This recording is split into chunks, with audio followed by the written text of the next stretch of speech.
Welcome back, friends. Now we are going to have some discussion on the cross functional drivers.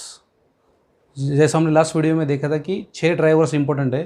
Facilities, inventory, transportation which is called as the logistical drivers, and information sourcing and pricing which is called as the cross functional drivers.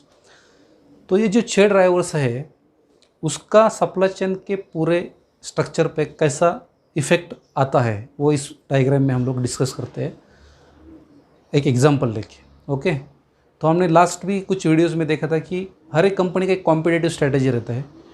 Competitive strategy जो रहेगा उसके हिसाब से as per that competitive strategy supply chain strategy define करता है company. Supply chain जो strategy रहेगा, एक तो रहेगा हाई रिस्पॉन्सिवनेस देने का और दूसरा रहेगा हाई इफ़िशियंसी देने का। हाई इफ़िशियंसी यानी क्या, कम कॉस्ट में हम लोग उसको सर्विस कर सकते हैं, और at the same time high responsive यानी उधर कॉस्ट नहीं देखा जाएगा, कस्टमर का सर्विस इज़ इम्पोर्टेंट, कितना भी कॉस्ट जाने दो। सो कॉम्पिटिटिव स्ट्रेटजी के ऊपर सप्लाई चेन स्ट्रेटजी आ गया, और ये दोनों को बैलेंस करके हम लोग सप्लाई चेन स्ट्रेटजी को फुलफिल करेंगे। Okay, that is called as the efficient supply chain और रिस्पॉन्सिव सप्लाई चेन। इसको बोलते हैं सप्लाई चेन स्ट्रक्चर।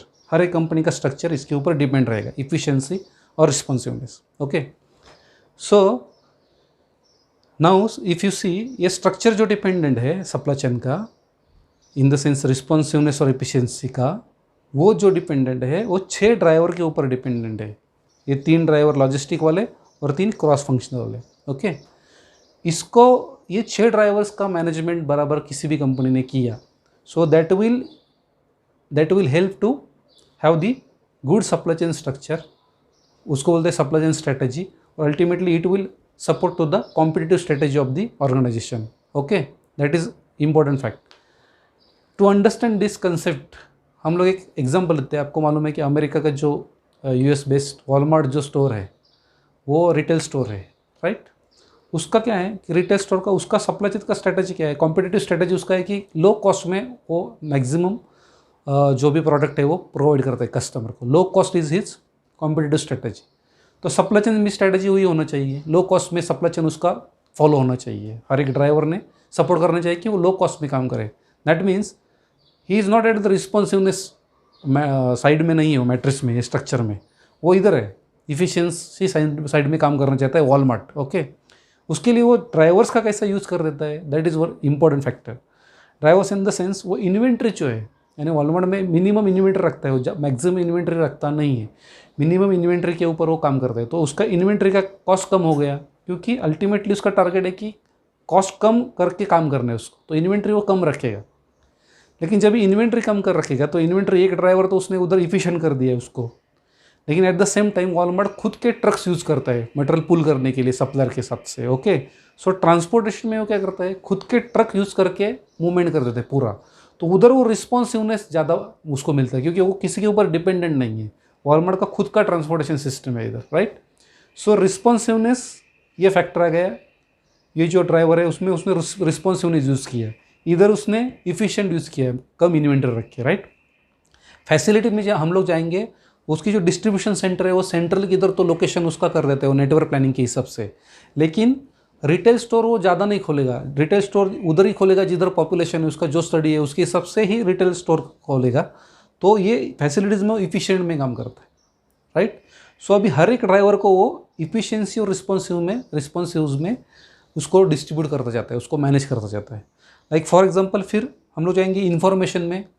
तो वॉलमार्ट में पर्टिकुलरली ऐसा है कि वॉलमार्ट में कौन सा भी फॉर एग्जांपल सेल होता है तो उसको ऑनलाइन, जिसको बोलते हैं पॉइंट ऑफ सेल, जिसको बोलते हैं पीओएस बोलते हैं, पीओएस पॉइंट ऑफ सेल जिसको बोलते हैं ना, तो वो इन्फॉर्मेशन वो कैप्चर करके हर एक को सिस्टम में भेज देता है। यानी वॉलमार्ट जिससे लेता रहेगा, फॉर एग्जांपल हमने जैसे देखा था प्रॉक्टर एंड गैम्बल से लेता है फॉर एग्जांपल इसका पाउडर, तो वो जब भी पाउडर इधर से बेचा जाएगा, उसका सेल हो जाएगा, तो वो उसी टाइम को पॉइंट ऑफ सेल इन्फॉर्मेशन उसको देता है, उसके हिसाब से पर रिप्लेनिशमेंट होता है। तो इसमें इन्फॉर्मेशन जो है उसमें रिस्पॉन्सिवनेस उसका ज़्यादा है compare to other players in the same segment. Okay, sourcing में भी फिर वो जो भी सोर्स करेगा, वो सोर्स जो भी वॉलमार्ट के रहेंगे उसको बल्क ऑर्डर्स देके सोर्सिंग करते हैं, उधर जाके फिर ट्रांसपोर्टेशन खुद का यूज़ करके उसमें वो मिनिमम कॉस्ट ये करके इफिशिएंसी और रिस्पॉन्सिव का दोनों का भी वो ये कर सकते हैं. Okay. And last is a pricing. Pricing में फिर उसका एक स्ट्रेटेजी है, EDLP बोलते हैं उसको, every day low price. So every day low price is strategy उसका है. लो प्राइस इन द सेंस फिर से प्राइसिंग जो पैरामीटर है वो इफिशियंसी के ऊपर आ गए, राइट. सो प्राइसिंग और इफिशियंसी हो गया. तो आपने देख रहे हैं ये पूरे वॉलमार्ट के डिस्कशन में to achieve his competitive strategy, he is having supply chain strategy that is a low cost which is coming under the efficiency of supply chain structure. वो efficiency achieve करने के लिए जो भी उसके पैरामीटर है, जो भी ड्राइवर्स है, हर एक ड्राइवर्स के लिए उसने efficiency और रिस्पॉन्सिवनेस में एडजस्ट करके उसका स्ट्रक्चर फुलफिल किया है. Ultimately with a price of low cost करके जो कस्टमर उसको सेटिस्फाई करना है, लो कॉस्ट में उसको प्राइसिंग देके इफिशियंसी मेंटेन करके और सप्लाई चेन का स्ट्रैटेजी फुलफिल करता है, और which is nothing but his competitive strategy of that organisation. Okay. So this is the basic concept of the framework for structuring drivers इसको बोलते हैं. जो अभी हमने ड्राइवर्स देखे थे उसका कैसा इम्पैक्ट आता है किसी भी कंपनी के परफॉर्मेंस पे, वो ये डायग्राम हमको प्रेजेंट करता है. ओके. I hope कि you are able to see this because the presentation I think font size is low, but I think the concept is very important rather than presentation and PPTs. So framework for structuring drivers is the basic parameter we should understand. So I hope कि all are able to understand it, and it will definitely help in upcoming videos as a linkage. So we will put this as a information to all the students. Thank you very much. We'll meet in the next lecture. Thanks.